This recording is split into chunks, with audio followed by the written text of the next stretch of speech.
Special presentations, MACo Annual Update Council. It's my pleasure to welcome Ms. Laura Price, MACo President, and also Talbot County Council Member, and Michael Sanderson, MACo's Executive Director. Good evening. Thank you. Thank you for coming to Harford County. Absolutely. Thank you for having us. I am Laura Price. I am the current president of the Maryland Association of Counties and a Talbot County Council member. But I also want to mention that I was a former resident of Harford County back in the late 1990s, and I am showing my age with that one. We are really lucky to have this leader next to me, Michael Sanderson, because he is the one who gets it all done and leads this incredible organization. And it's just a real honor to be able to serve this year with him. And learning how to get things done in a very nonpartisan way, something that I know I say to the Legislative Committee when we meet every Wednesday or for most Wednesdays during the session, the General Assembly session, is to really recognize how this legislation affects our counties and not necessarily how our personal beliefs are. And that's a very difficult thing to do, and it is probably one of the number one things that I'm going to take away, as I've been in office for 12 years. This is my last year. Take away from this is learning how to really get things done. And I wish that maybe the federal government and the state government sometimes did it the way we do it, because it's an incredible example. And he's just over there giggling. So we're really grateful for the opportunity to be with you tonight. We're going to provide you with updates from the General Assembly, which is just 1 week since good old sine die. We had some opportunity to shake some hands and get some work done behind the scenes as things opened up in the last 6 weeks before session. Probably about 2,700 bills this year.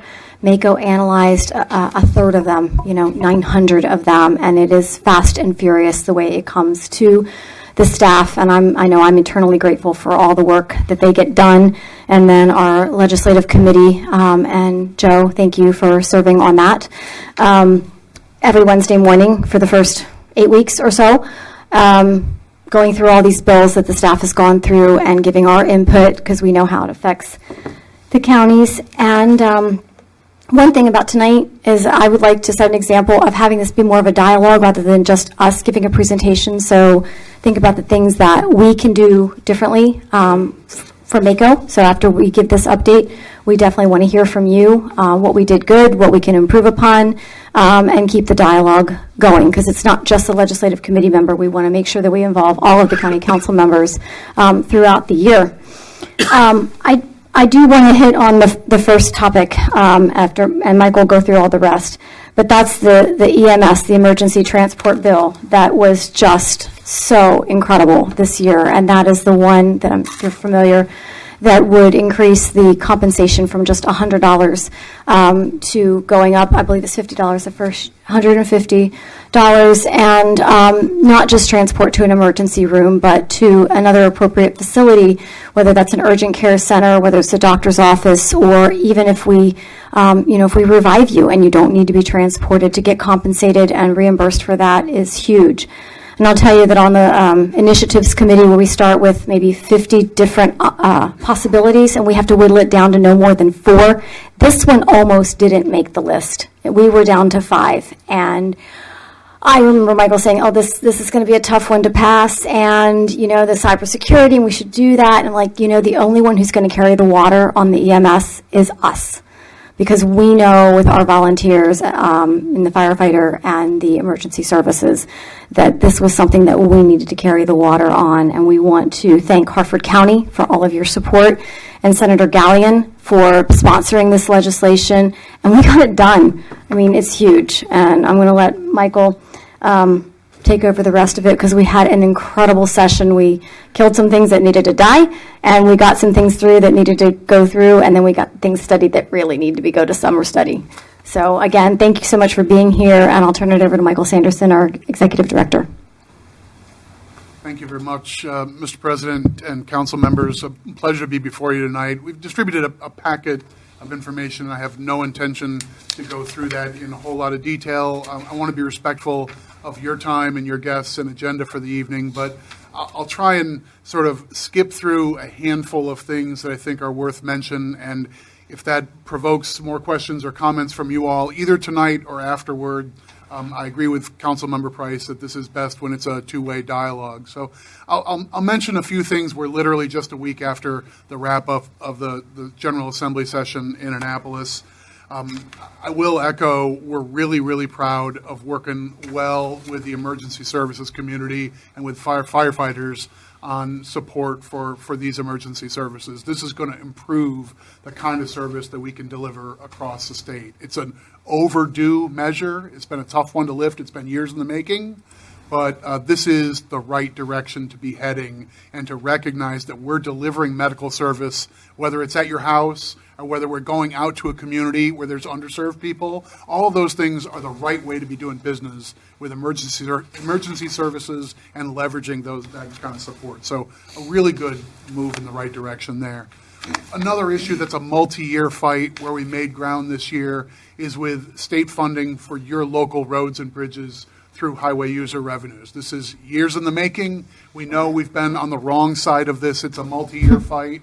Harford County, setting aside the municipalities in Harford, the county government has been getting about $3.3 million as your share of state. Basically, it's the gas tax and tax on cars and so forth goes into a big pot. Some of it goes back to local governments to take care of your roads and bridges. That's not enough, and we all know it. Without a bill passing this year, we were about to fall off a cliff, and that 3.3 was going to drop to about 2 million. Totally unreasonable. Multiple initiatives on the table, including a proposal from the governor to maintain the 3.3 forever. We made a bipartisan effort. That's not enough. Bills in the House with lots of sponsors, bills in the Senate with lots of sponsors, a push all the way through to the end of the session. What we got out of it is not a full restoration, but it's another several steps in the right direction. That 3.3 for Harford is going to turn into 5 million over the next several years, about half again where we are today. It's not the finish line, but the arrow is pointing in the right direction, and we have thank yous to offer to an awful lot of legislators who went to bat for local governments on that front. It's a high priority, and we got kept moving the ball in the right direction. Another thing that's a little difficult to walk through, but the fiscal circumstance we're in right now, the public sector is sitting on surpluses at the moment, but no one knows how strong the underlying economy truly is. What happens with political decision makers in that circumstance was a bit of a challenge for Annapolis in this election year, redistricting year, and so forth. At the end of the line, the state wanted to grant some tax relief, and we think it's important. It's always been a principle of the local governments to say the state has its own revenue sources, and if it wants to create incentives for one sort of thing or relief for some categories of taxpayers, that makes sense. But that local taxes and those decisions in your budget ought to be local decisions and not made in Annapolis. In the grand scale, with what Annapolis did through this legislative session, a little bit of tax relief, some one-time spending and so forth, they've left the keys to the car in your hands this go-round. You're not along for the ride with the kind of things that they wanted to do with incentives and so forth. So on property taxes, and most importantly on income taxes, it'll be your call. If you want to give rate relief for classes of your residents and taxpayers, temporary or permanent, that'll be your decision locally, and we think that's the way each community ought to make those sort of decisions. So it's not a thrilling or sexy outcome from the legislative process, but it's an important one, and I think local governments deserve that level of respect from our state decision makers. That said, big picture, there's a number of numbers and summaries in the packet we've shared with you all. Big picture, like in most legislative sessions, we played a good deal of defense and tried to make sure we got a number of bills amended or considered with local services in mind. Our priority is when we come to Annapolis, along with elected officials, but sometimes it's the MACo staff, to try and articulate what would this proposal mean for the counties who have to do the recycling programs, who need to pick up the trash, who need to pave those streets and so forth. We want to make sure that you can be effective delivering those services back home. We had a good session articulating and being effective before the General Assembly. We're proud of that. MACo's support behind a bill gives it a better chance to pass. MACo's opposition or concerns with a bill means it's got a tough row to hoe, and that's the way things ought to be. This ought to be a partnership in policy with state and local governments, and we're happy to be part of that. So last page in the packet is looking ahead to our August conference. Having a big event a month or so after a July primary should be a can't miss for many folks who are looking forward and many jurisdictions who have best practices and innovations to share with one another. So there'll be a lot of opportunities to look forward to there, and we look forward to having many of you participate in that. So with that, I think we want to be respectful of your time, and if anything we spoke about is something you'd like to talk further about, great. Whether it's now or some other time, all that sounds good, but we're privileged to have the time before this evening. Thank you. Thank you. Mr. Woods? Thank you, Mr. President, and thank you so much for coming out and explaining everything. The last 2 years has been a strange, interesting MACo session, both of them, especially since 99% was remote. So that was challenging in itself, and but the MACo staff did a phenomenal job making sure paperwork was in front of everybody. We had everything we needed all the time, and in fact, very few technical issues, too. That was amazing. In fact, I don't remember any. So maybe one or two, but yeah, that's impressive. And I do remember clearly last Ocean City talking about the 911 or the EMS bill and the cybersecurity, and everyone in the room didn't want to take away from either. And we're like, we got to make this happen. So now, this obviously is my last go round with MACo, so not coming back. Sorry, but actually, I'm not sorry. We are. You've served the county awfully well as a representative on MACo's legislative committee. I just, sorry to interrupt you, but a great deal of MACo's credibility in Annapolis comes from the fact that it's elected officials who serve on our legislative committee and guide our policy. It's not just the professional staff saying, we like this bill, we just like that one. It's elected officials who are responsible on the ground. That goes so far, and it opens so many doors. So thank you for your time and service. Well, thank you. And what makes that so special is it allows MACo to really fight to bring home and keep our decisions down there local, and our ability to stay local and to keep local control at the forefront. And that's, I've always felt that's MACo's prime objective, you know, and I think because of how we're structured, that makes that worth it, and why it's a great organization to be a part of, because it does keep our local control here, which we need, obviously. I mean, the state will take every bit of local control away from us if we let them, and MACo prevents that. So thank you for you and your staff. As president, thank you. And congratulations on not going back either.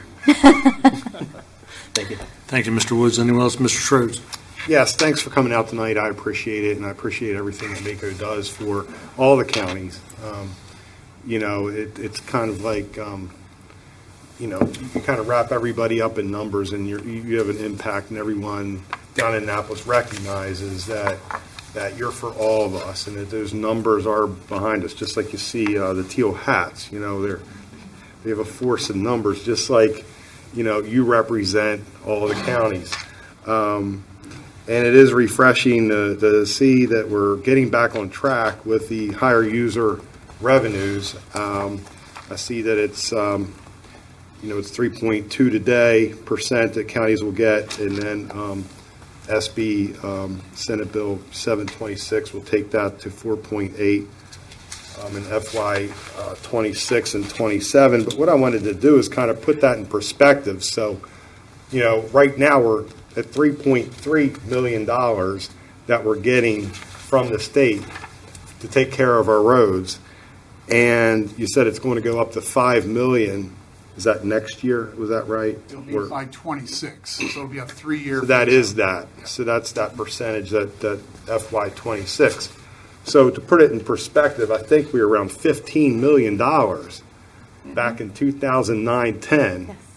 Before, you know, none of the folks up here were with me at that point in time, but I remember that. Yep. And it takes a lot for our locals to keep up the roads when we're, right now, that's only about 20% that we were getting back in 2009-10. And look at the expense of everything. Look at how these contracts are higher. Look at fuel costs. Look at the materials. Look what it takes. Everything costs more, but we're still, you know, if you factored that in, you're below 20%. If you roll in inflation, you're way below. So we appreciate where you're getting us in Harford County. It's my memory tells me that we have 692 miles of asphalt that we take care of. And I do commend our county for doing more with less. But I hear from constituents more and more and more, and I'm sure the administration does as well, that the roads just they're starting to not be in good shape. I got 2 constituent requests to look at their roads just last week, and I know it's all of us, but I want everyone to understand that we're at about 20% that we were getting 12 years ago, and then factor in the cost of how expensive it is today versus then. Back then we were getting a good bang for the buck out of the money we spent, and just please continue to do what you can to bring the bacon back to Harford County. Bring it here. We know how to handle our money. We will do a good job. We've done a good job with less. But if we had more, we could do a lot better job. And I can tell you that all of a sudden, of course, when you go through a winter, you're going into spring, people are recognizing they're outdoors. They're seeing that the roads are crumbling. They're falling apart. You see, they're kind of like alligatoring is what I call it. You see that in the pavement. And, it's a real thing. So please keep fighting, and I encourage all of us to continue to advocate for that. And thanks again for the representation you provide. Mr. Sherrod, you're absolutely right. I mean, it was the state formula for 40 years, and it worked. And we recognize that, when everything fell off the cliff in 2009-ish, that maybe they needed to do something. But it was never meant to be permanent and leave us, when losing 90% of our roads money. And, our citizens, they don't care if it's a local road or a state road. They just know that their road has potholes and needs to be fixed. And, I think, well, why is the state project more important than the local project? And I know that, in Talbot County, the revenues used to cover the entire roads department, and that's what it's supposed to do. And now we have to, whether we have to raise taxes or we have to pull from another department in our county budget, because we have to fix the roads. It's part of public safety. So you are 100% correct, and I know, and the original bill that was bipartisan sponsor, lead sponsor was Senator McCray, did get us back to the 15.3%. Had the counties at 15.3 and Baltimore City at 12 point whatever, and the municipalities back at 2.6. Right. And had us at full restoration of 30%. Somehow the municipalities ended up above full restoration, and the counties got left behind. So, no, this fight's not over, and so we'll take any help that we can get to continue. The other thing is, it seems like assessments are back up. The real estate's doing well. Our income tax should be higher as well. People are going, our economy is getting stronger every day. And the other thing, we're back to traveling a lot more. So we are going to the gas pumps, even though we don't want to, because gas prices are astronomical. You see a lot of cars on the road. People are out and about. They were cooped up for 2 years, and the money should be there that we should be able to get some of that money back to keep our roads how they should be. So we don't lose them. I mean, you got to maintain that infrastructure, or it gets to a certain point that you can't just keep up. You got to redo the road when you redo it if you wait too long. So it's important. But thanks for what you're doing. Thank you, Mr. Sherrod. Mr. Bueller. Thank you, Council President, and thank you for coming out this evening. And I would just like to expand on what Councilman Sherrod was talking about, because I've been looking at this because I get a lot of complaints about the conditions of the roads. And I can't remember, because it all seems to flow together. Several years ago, there was legislation passed that changed the way the monies were distributed for highways and roads. And when you really look at it, and I think the top priority, if I'm not mistaken, went from safety to density. Am I correct on that? Or could you explain that? I would like for the public to know, because when you really look at it, like Council, we're getting less than, even with the $5 million bump up, when you account for inflation, we're probably about at 10% what we used to get. I think you're right. Both of your comments about how we got here, we're in the wrong place. We need to do better, and every one of your arguments is exactly correct. It's exactly the reason why full restoration makes sense. In the process between these cuts back in 2009 and today, the General Assembly, in its wisdom, decided, let's take the 3 pots of money, an allocation to Baltimore City, who's one of a kind. They do all the state roads and the big highways. They're different from anybody. Put them in a pot by themselves. Municipal governments, just the incorporated cities and towns in their own pot. So that's sort of the downtown density roads. And then county governments for the balance. And we'll treat those as 3 separate funding streams. It didn't seem like a big decision at the time, but what it made it easier to do was to play favorites. And in all candor, municipal governments made an argument that we have the congested roads, we're downtown, and we need a bump, and they got a bump at a time when there wasn't money for the counties to come along for the ride. And that's what's left them ahead of where we are. So they also had a smaller, like to solve the entire municipal problem was $20 or $30 million a year, $350 for the counties and for Baltimore City. So sometimes you patch over the ones that you can patch over. It's left us in an unfair circumstance, but nobody in Annapolis ever believed like taking care of local roads was a bad idea. But we've just ended up in this dead end. It's bad policy. Everybody knows it. It's just tough to break the habit. And part of it is because maintenance is not as exciting and popular as new projects. And unfortunately, we're up against that. The boring part of public service is patching over what you have, as opposed to cutting a ribbon on the new shiny thing. But patching over what you have is enormously important for your residents, for your neighborhoods.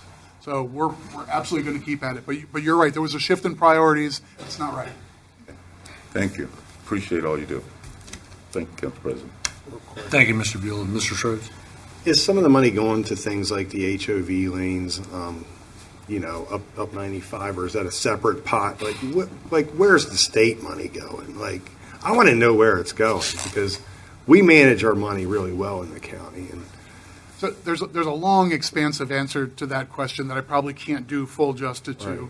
Right. This pot of money from taxes people pay when you buy an automobile, when you buy gas, the motor fuel tax and so forth, and a few other odds and ends. Some of the corporate income tax goes into this pot. That's the piece that used to be split 70% to the state and 30% to the locals. And the deal from this year is that local share goes from 13.5% up to 20%. We're working our way back to that 30% share. The remainder is basically all the 23 counties. So we've got work to be done on that front. The remainder that goes to the state has a consolidated transportation trust fund. So it's not as simple as those dollars go for just these projects, but it's everything from the Port of Baltimore and the airport and highways and add-ons for highways and express lanes and other things, all the way down to transit projects and mass transit and that sort of stuff. So Maryland doesn't fund their individual modes piece by piece. It all goes into a transportation trust fund that's consolidated. So it's a little easier to tag this dollar for that dollar for this. But in the aggregate, it's for the entire transportation system at the state level. Right.